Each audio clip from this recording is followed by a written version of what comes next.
What do you see out of Ole Miss offense? Really a lot of speed, and I'm talking about physical speed and then speed of operation. And that's the word that comes to mind most when you think about them. Do an absolutely fantastic job of executing their offense. They may execute their offense as good as anybody we've watched execute their offense. You know, they're really good in their system. I know Coach Freeze knows what he needs to go to when you take something away. It doesn't take 2 or 3 plays. It's it's immediate. So it's a huge challenge. Huge challenge. I think the big thing that they've been able to do is get their athletes in space with the ball. And a lot of times it's execution, other times it's checking plays, get you in a disadvantaged defense. So we really have to be on our toes. Ellis, doesn't seem to be the best time for defenses all over the SEC, but what do you see is causing all these high scores everywhere?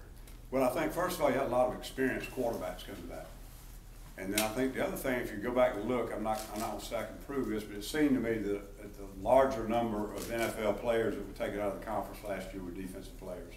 I think the draft really drained off a lot of the great defensive players that would have been returning. Third thing, I think I think a lot of offenses, it is changing. It's taking this conference a little while, but they're going to more of a tempo type offense, and sometimes it affects both sides of the ball. So you're seeing the scores go up, the yardage go up, the turnovers go up, a lot of things go up. So it is what it is. I think you have to be prepared to play against so many different styles of offense in this conference with the greatest athletes in the country, and it's tough to keep people off the board.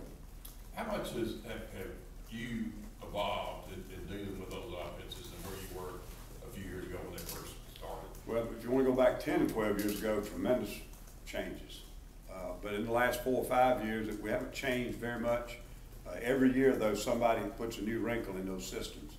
Somebody has a little different way of lining up in a formation that puts you in stress, in coverage and play action passes, or unbalanced formations. They come up with something, once you get used to it and get it schemed up, they come up with something to get you out of place. So it's a never-ending process. We're always adjusting, always trying to keep up.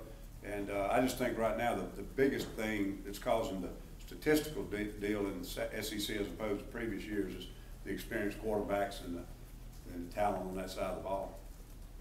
It's just strange. It seems like the norm now is you're preparing for offenses like Ole Miss instead of an offense like LSU. Well, it is, but it's about 50-50 now in this conference, and it makes your job more difficult.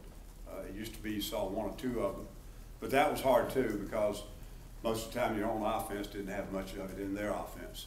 I've said this, I know y'all feel like it's being repeated so many times, but our offensive system has some power run in it, has a lot of tempo, has some deceptive formations, a lot of read options and play actions off of it. So it really does help us not to have to just feel like we're jumping in a tub of cold water when we see one of those type offenses. But everybody's got a little different way of doing it, and Ole Miss is too.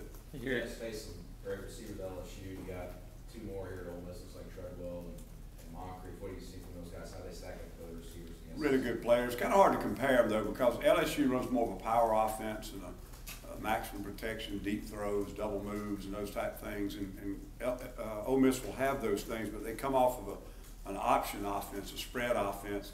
So it's a little different style, but they're all good in their offenses because they're talented and they do a great job. How different is what they do to what you guys do on offense?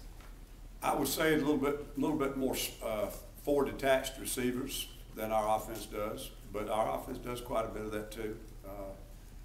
Their play of preference may be a little different, but we've seen everything. I mean, we've seen 3 backs in the backfield, 2 backs in the backfield, 1 back in the backfield, empty formation.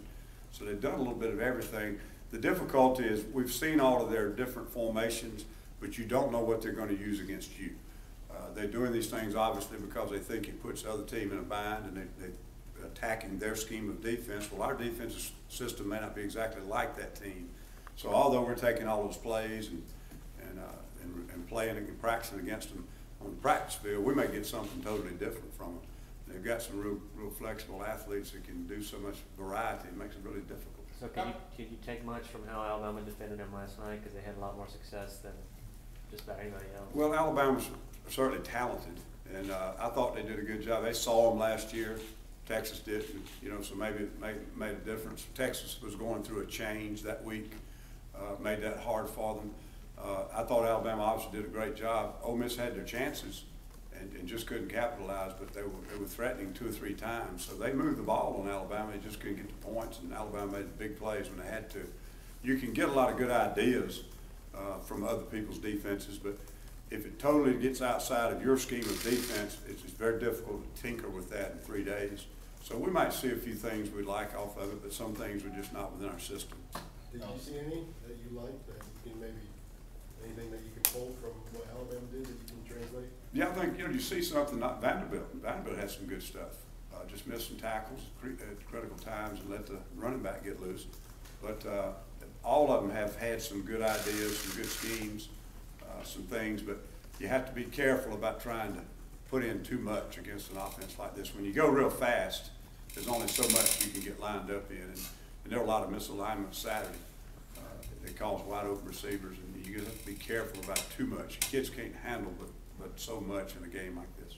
Ellis, how fact was it coming from LSU to this game? It was 2 very completely different offenses that had the open day to kind of. Yeah, it helps, and we needed it physically too. Really bad physically. We could have used it earlier, but it helps. It helps a lot. You get more repetition on their formations and adjustments and the blocking schemes, everything, routes, recognition. It's a big help. Doesn't necessarily mean we'll be better prepared, but we'll certainly have some things that we've spent more time on. How beneficial is it for you and a staff, because you now had 4 games to kind of go back, and you talked about kind of learning about your players? How big was that week to kind of go back and look at yourself too? That's been important. We tried not to get too much in the scheme last week for the next opponent. Obviously, when we separated, we worked on their formations and nothing else. But we worked a lot of young players, and we got some guys back on the practice field. They got more repetition. So it helped us, but I think we'd already learned a little bit about some of the young players having to play them in the first 3 games, 4 games, because of injuries and other issues. And they're certainly going to benefit from that, but we're getting some guys back now. Hopefully they'll be full speed. A lot of them are still day to day, but at least they're out there on the practice field getting a few reps. Who returned this week? Just about all of them are doing something, but a lot of them have limited contact and limited, you know, certain types of drills they don't want them doing. But Chris Davis is slowly getting back in. He's day to day. You know, Craig Sanders is back in pads. You know, not sure he's full speed, kind of day to day. Probably leaving somebody else out, but some of those guys that were out the last ball game, at least, you know, Jonathan Jones is now getting some practice repetition. He's been gone for the whole 4 weeks.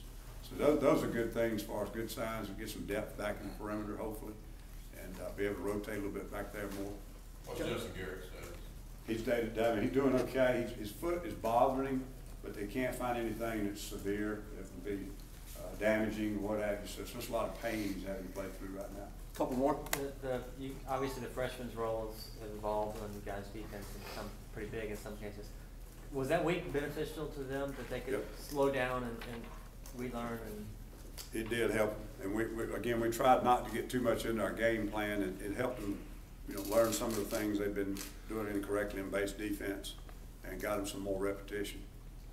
Helped those young players quite a bit. And how about, I'm sorry, use the week to evaluate. What were your evaluations, you know, going forward now, based off last week? What do you think? Do any changes? You kind of tweak things? No, we don't want to get too far away from our base. We'll always have game plans. We'll always have some things, you know, ideas will come up because of something we want to do against a certain opponent, but no major changes. The biggest thing we've tried to work on is cleaning up some of the mistakes we've been making. It's giving up these long yardage, run fits, coverage checks, things of that nature. Just making sure we go back and get those down before we start making any kind of game plans. Any possible lineup changes? Nothing major, but all those guys I talked to you about, you know, injury-wise, if they have a great week of practice, it could shuffle some things. But right now, there's nothing major. All right. Thank you, Coach. Thanks, Ellis.